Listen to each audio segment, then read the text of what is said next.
उनके दिल में एक बात गुजल कवर बात गुजल हमारे भोजपुरी गीत ध्यान के बाबू तैयार है राजा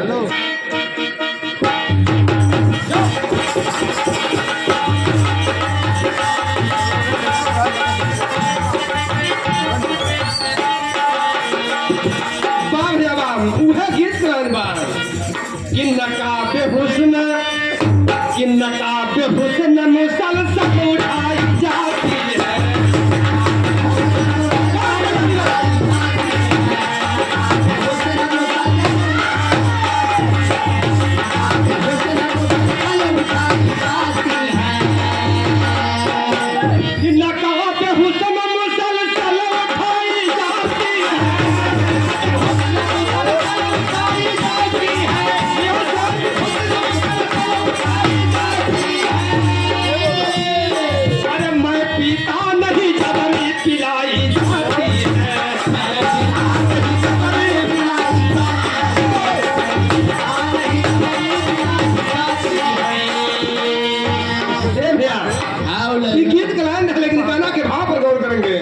देखिए भैया ₹51 का पुरस्कार बड़ा सुंदर भाव लिखलन का लिखलन लाल का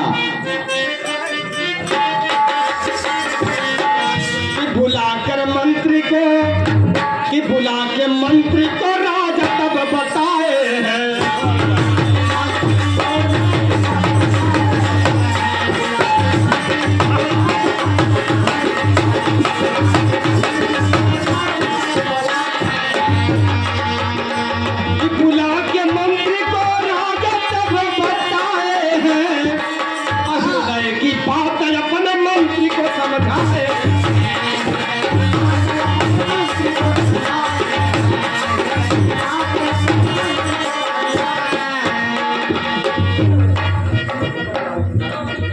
हृदय के बाद राजा अपने मंत्री के समझावे लगलन कहन कि देखा ये राज दरबार में अगर 5 झूठ दे आके बोली ओके आधा राज पार दे दे इन्हों से कहानी की शुरुआत कर गए लाल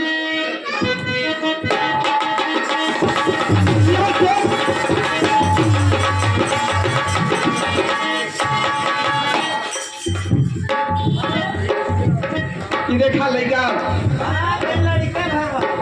बजावत पर कैसे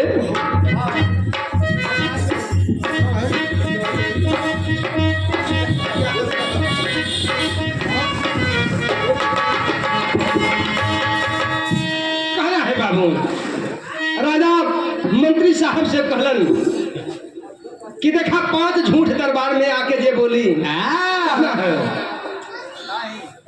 कहने लगे राजा तब मंत्री को चेताई पूरे नगर के अंदर ऐलान देव करवाई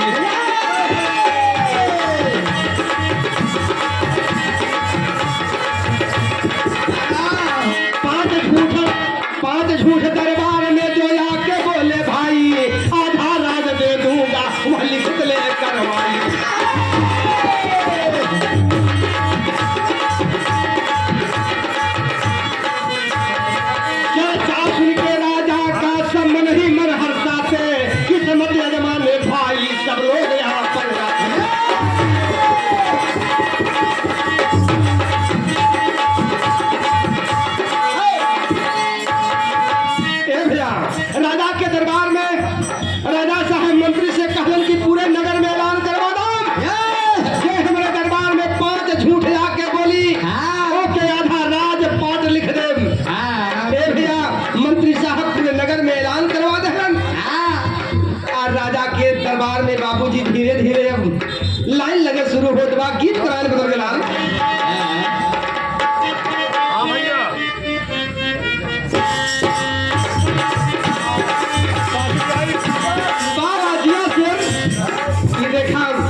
फिर से बजा के आओ बाबू।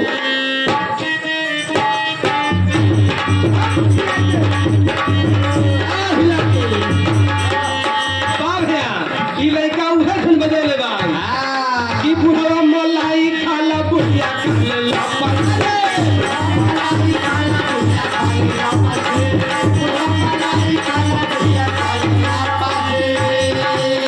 केहू से न काम बापत ही पिए के पसी, केहू से न काम बापत ही पिए अब बुढ़वा मलाई खाला बुढ़िया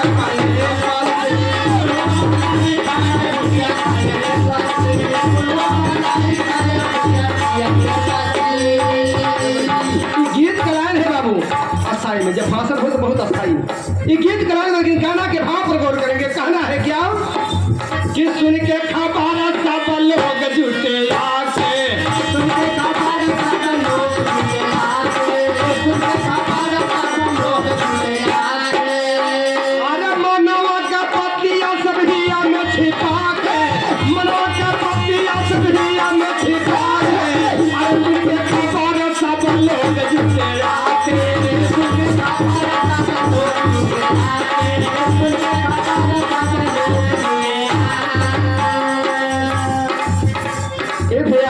राजा के दरबार में झूठ बोले वालन का धीरे धीरे लाइन लगत बा। केहू एक का झूठ बोले, केहू दुई बोले ला, केहू एक का झूठ बोले, केहू दुई बोले ला, केहू एक का झूठ बोले, केहू दुई बोले ला। सब के राजा का बजेलिया में छुटेला, सब के राजा का बजेलिया में छुटेला, सब के राजा का बजेलिया में छुटेला। उठाई मुसीबत हो जलिया में जाके, उठाई मुसीबत हो जलिया में जाके। अरे सुन के खबर सब लोग जुटे आके, खबर सब लोग जुटे आके,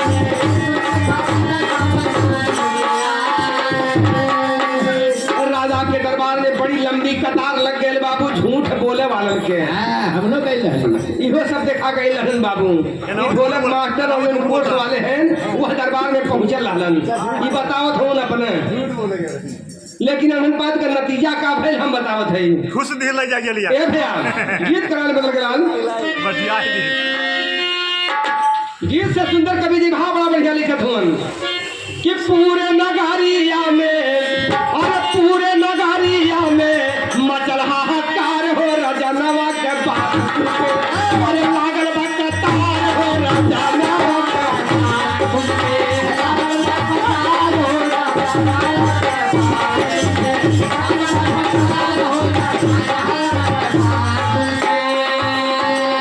केहू एक झूठ बोले, केहू दुई बोले ला।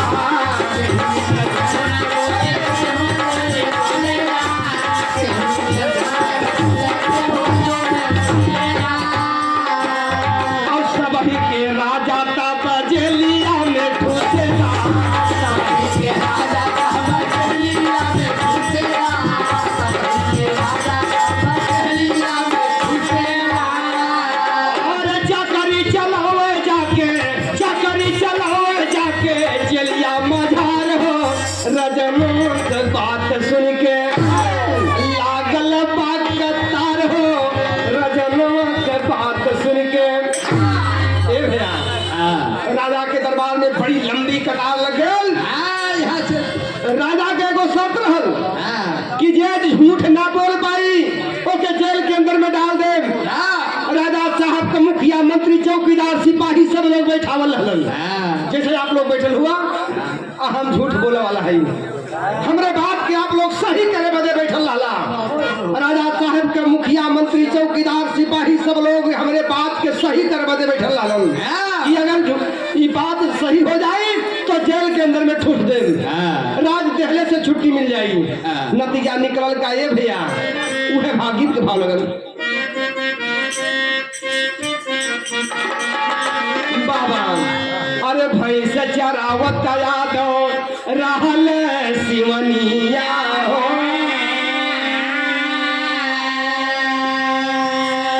अरे सुन के खबर आइल राजा के महलिया।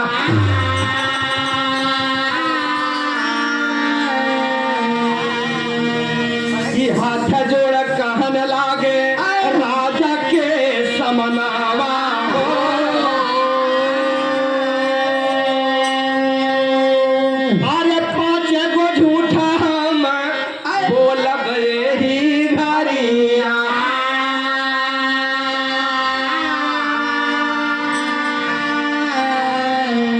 ए भैया इतनी लंबी कतार लगल है वही कतार से निकल के है जो झूठ बोल गए ललन बाबू भैया वही कतार से डर के मारा भागा लगन तलवारी पहुंचे भैया जो ही कुदरहा के दक्षिण पहुंचलन खेताड़ी में बाबूजी एगो यादव जी भैंस चरावत रहलन और यादव जी जब देखलन कलन क्या अरे ये खेतड़िया में की काहे भागत बा हो तब तक बोला के पूछलन इनके कि का हो काहे भागत हुआ करण कि तुम्हें पता ना बा राजा के दरबार में झूठ बोलने के बड़ी लंबी कतार लगल हो कहलन कि ये झूठ बोल ले जाई वो के राजा आधा राजपाट लिख दी हैं तब तक बाबूजी यादव जी अपने भैंसी के 2 लाठी मार के खदेड़ दिलन उनके इनके उखड़ी में भाई चले लगल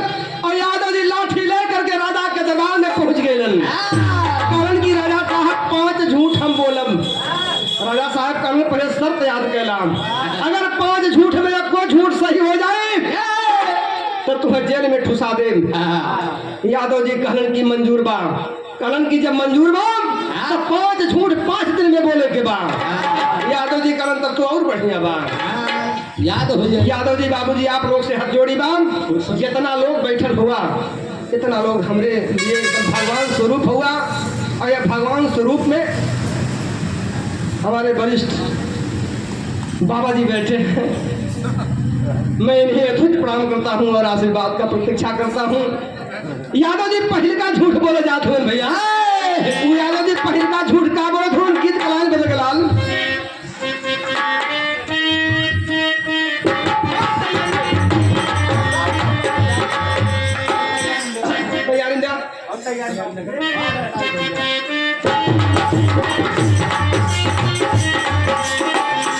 देखा है भैया वह गीत गायन भाई जंगल भैया गौला है यह गीत के इहो गौला है ना और अमरनाथ भैया भी गौला है लेकिन देखा सिखाई गाँव कैसे जाला मेहरारू का गीत तो हो लेकिन अब इन गौर कराया पर कैसे गावल जाला कि कहवा से आवेला पापा का तिथि कहवा से आवेला पापा का तिथि कहवा से आवेला पापा का तिथि अरे कहवा से आवेला लेना हाय रे सावरिया यह गीत के ही छोड़ता बाबूजी गाना के भाव पर गौर करा यादव जी पहले का झूठ बोले जात हूँ कमन झूठ बोलत हूँ भैया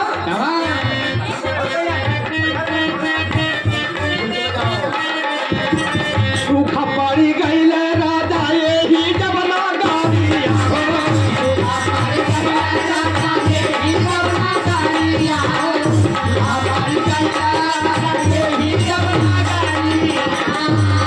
अरे पानी भी नशा पाया कुलाई हाय रे सांवरिया ए भैया यादव जी पहल का झूठ बोलत हो राजा के दरबार में कि राजा साहब यह नगर में जब सूखा पड़ गया गांव जवार के लोग गाये भैया छरदही बेनियापुर शंकरपुर कुदरहा सब लोग हमरे दादा के लगे अरे हमरे दादा के ना यार यादव जी के बात हो यादव जी कहा छोड़ के हमरे दादा के लगे हमरे दादा से कहलन का कि काका लगत बा कि पानी के बिना जीव जंतु पेड़ पक्षी सब एकदम व्याकुल हो गए पानी बिना हमरे दादा के गुस्सा लगल तब कहलन का बाबूजी अरे लग्गा उठाई दादा बड़ा में छेदा लग्गा उठाई दादा बड़ा में छेदा लग्गा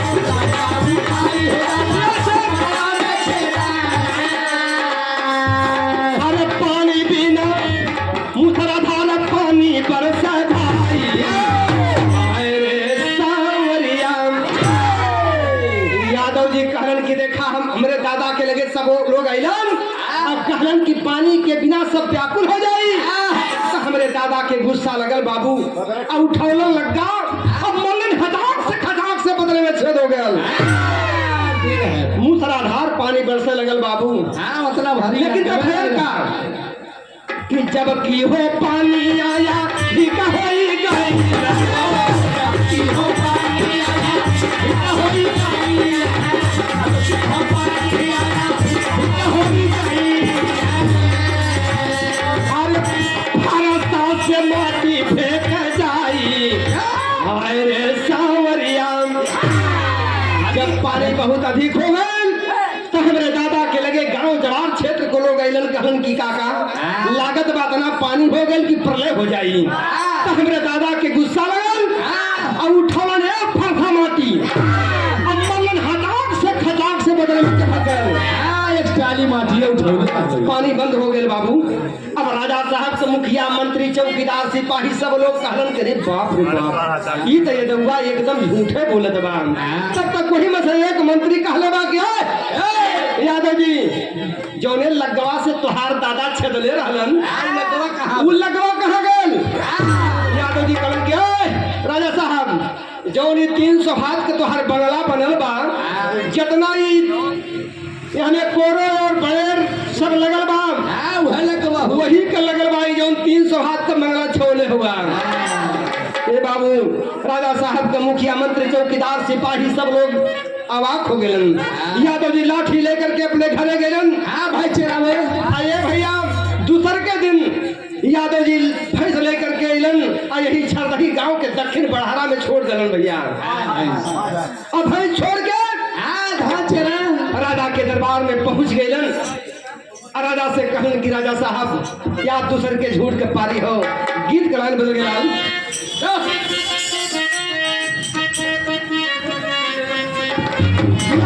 क्या बात है, एकदम चढ़ रहा है ऊपर, कहना है गिरौना हूँ उहे गीतिया कलान बजावत वाला क्या कि अराई बसंत ऋतु उड़ल जोर धीरे मोरी दहिया भइल बा, यह गीत कलान बा।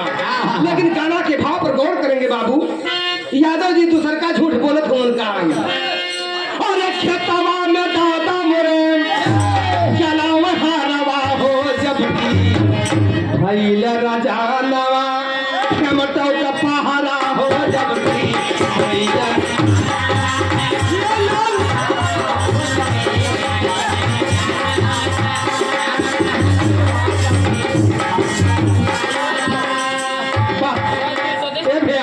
राजा साहब से यादव जी कहत होवन कि हमरे दादा खेते में हर चलावत रहलन, दाना के जूनी जब भैल तो माई हमरे कैलस का कहलस कि ले जा दाना दे आवा।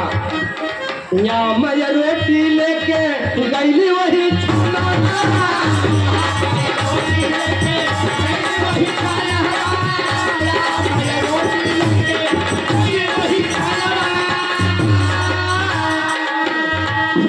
प्रेम से दादा बैठे कैला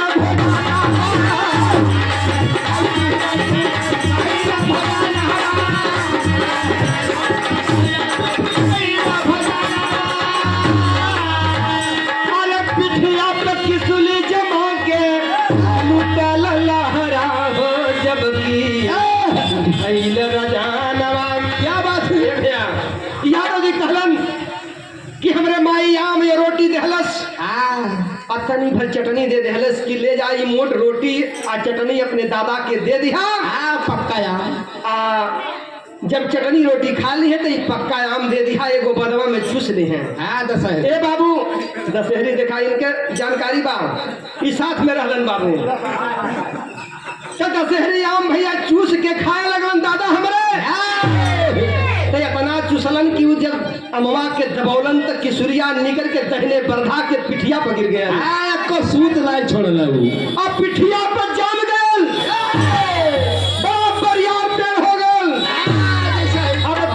बरधे के पीठी पे इतना बरियार पे जाम गए। तब से हमरे दादा चाहे दोपहरी हो, चाहे घाम हो, चाहे बरसत हो, हमरे दादा तब से खेते में हल चलावल। 24 घंटा। ई यादव जी के दूसर का झूठ हल परमादरी यादव जी लाठी लेकर के पहुंच गए फिर अपने घरे भैंस लेके। तीसर के दिन बाबूजी यादव जी फिर सोचलन कि देखा तीसर के दिन झूठ बोले के बाद लाठी ले करके यादव जी भैंस ले करके बाबूजी ले जा करके ही बेनियापुर जोनी मैदानवा बा जंगलवा में भैंस का और छोड़ के बाबू यादव जी राजा के दरबार में पहुंच गए। कहलन क्या राजा साहब याद तीसर के झूठ के पारी बाब कान का पर्दा खोल करके सुना गीत के अंदर भाव लगा डाल।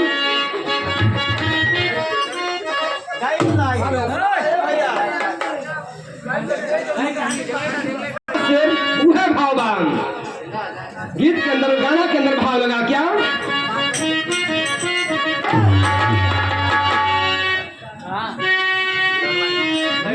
अरे राजा के चिंता भइले मनवा तीसरा झूठ जब बोला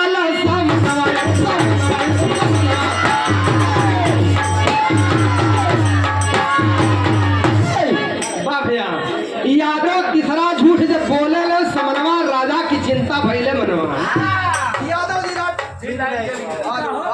बोले बोल का अरे तीसरे झूठ कया जब पारी चिंता भारी बात बहुत कया लोग कहन लगे ललकारी चिंता भारी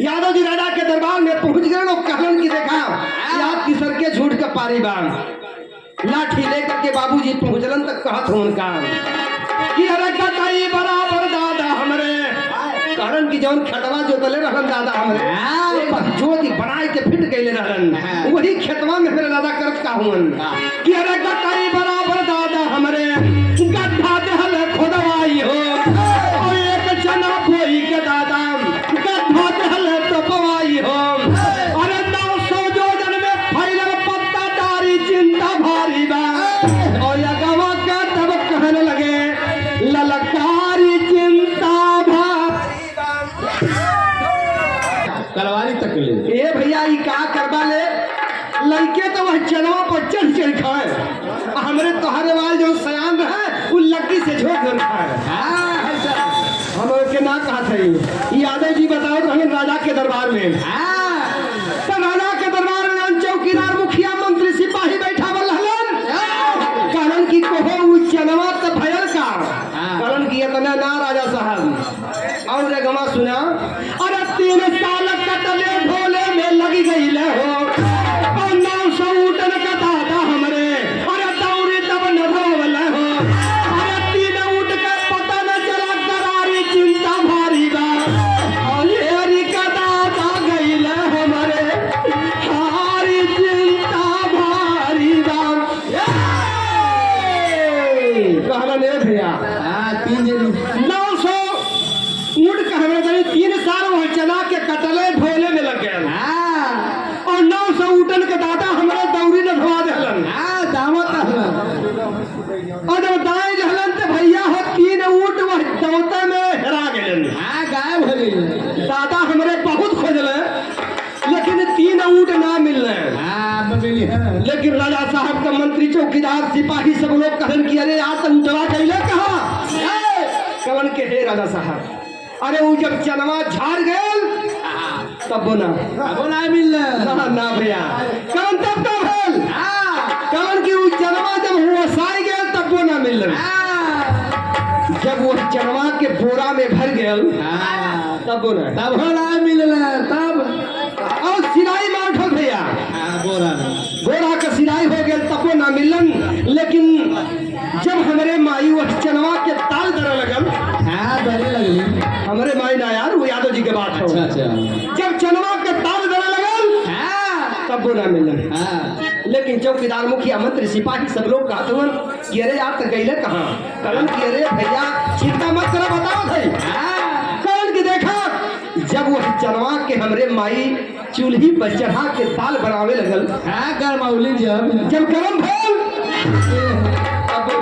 तब ना मिली तब ना मिलल भैया। कहलन कि तब कहाँ गए?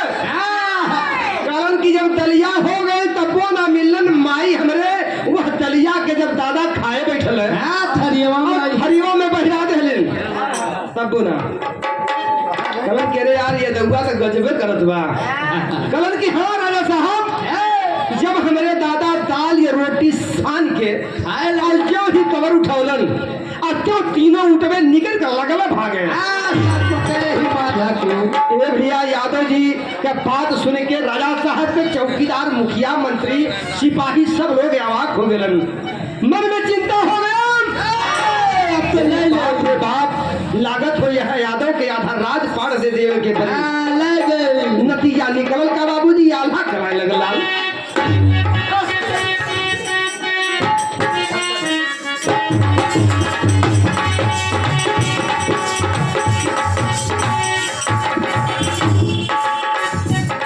कहना है बाबू, अरे चौथे दिन यादव कैला मन में गुण गवाए भैया।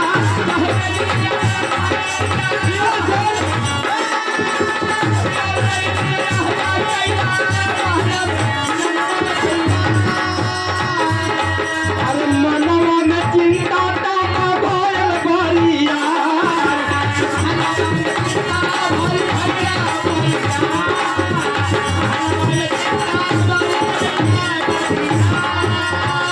अरे तब न झूठ चौथा बरबे राजा के महलिया भैया।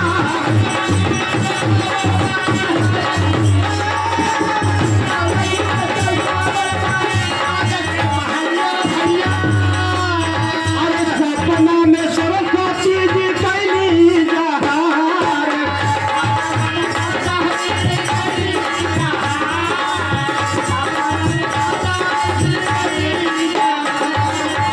अरे जब की है राजा पहुंचा राजा के महलिया भैया।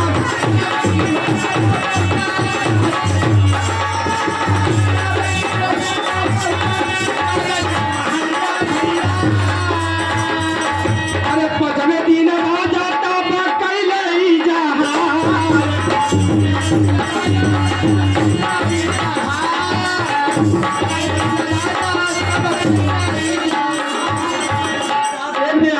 यादव जी लाठी लेकर के फिर पहुंच गए। कहलन की देखा राजा साहब, कान का पर्दा खोल करके सब लोग सुना, आज हमारा चौथा झूठ हो। ए बाबू, मुखिया, मंत्री, चौकीदार, सिपाही सब लोग बैठल हुवन। यादव जी चौथ का झूठ बोले जा धूल का। अरे जेठा बाई सखा में पता पर महीनावा।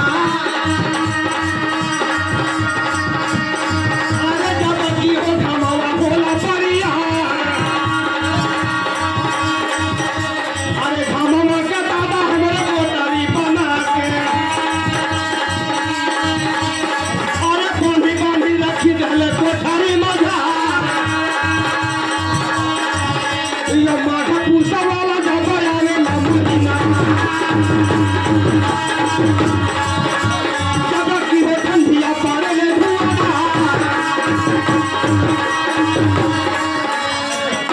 ए भैया, यादव जी कहलन राजा के दरबार में कि राजा साहब, जब चैत बैसाख जेठ के दोपहरी तपालम तो हमरे दादा हम हूँ जितना दुआरे पर घाम रहाला के सब किया चदरा में बांध बांध कोठरी में रख देला।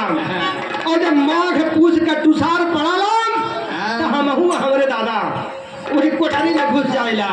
चाहे शरीर पे एको वस्त्र रहे ना रहे, ऊ घामे के मोटरी के थोड़ा सा खोलीला कोना आ हम हूँ हमरे दादा आराम से कोठरी में सोइला।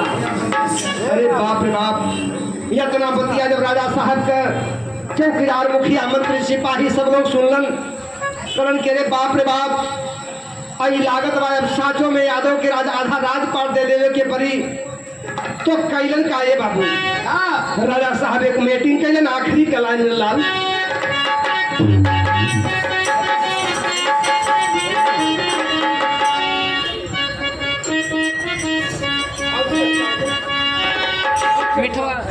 लिया बाप रे आम। अरे पजरा दिल राजा के चिंता भइली गहरी। राधा ले मरना गरिया राधा ले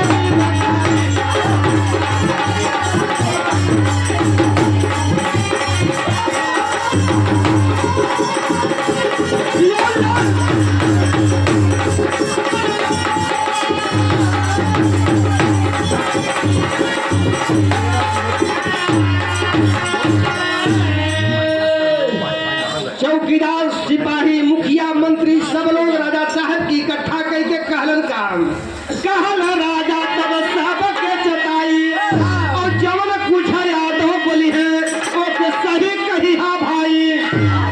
कहलन की जवन कुछ यादव आज बोली है ओके एक मुख हो करके सब लोग कह दिया की बात सही है।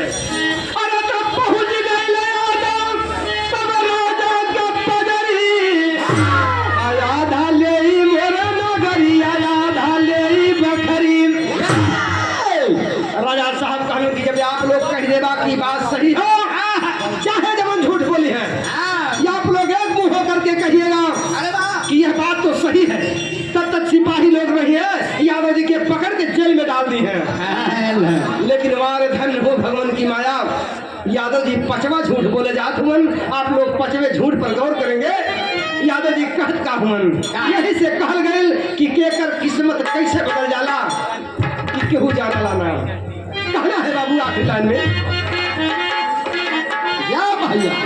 यादव जी कहत हुन कि 1 लाख कर्ज हमरे आजा के आजा के आजा के आजा के आजा के आजा से तोहरे आजा के आजा के आजा के आजा ले आई और सब लोग कहे तो सही हुए भाई।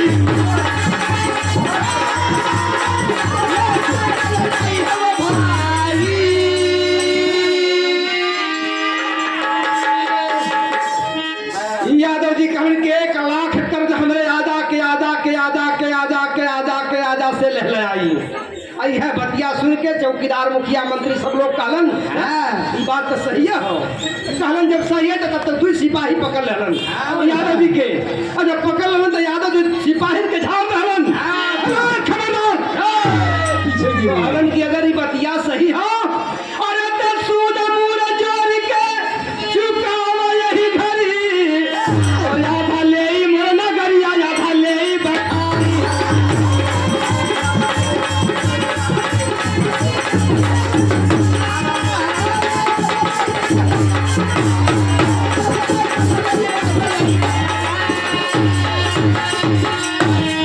राजा साहब बड़े जंभों में पड़ गए कहन के रे बाप रे बाप। अगर यह बात के सही मानीला तो सूद मूर जूर के देवे के पड़ी अगर ये गलत मानीला तो आधा राज पाड़ देवे के पड़ी। चौकीदार मुखिया मंत्री सब लोग कहलन की देखा ये अगर कर्ज मान के देवा तो बड़ा बेइज्जती होई एक के नाते ये झूठ के केहू सही ना कर पाई आधा राजपाट लिख देहलन तक किस्मत का लेखा कोई मीटा नहीं पाई अब बुद्धि से लिया आधा राजा बतावा।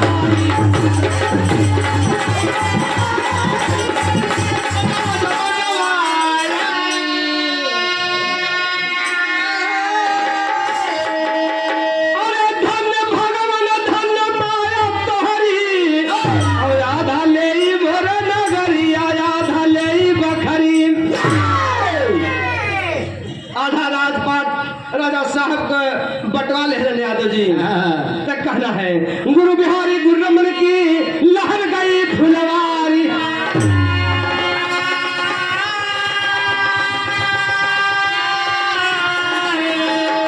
राम आधार कब लिखे तराना गोल खपुर निवासी है।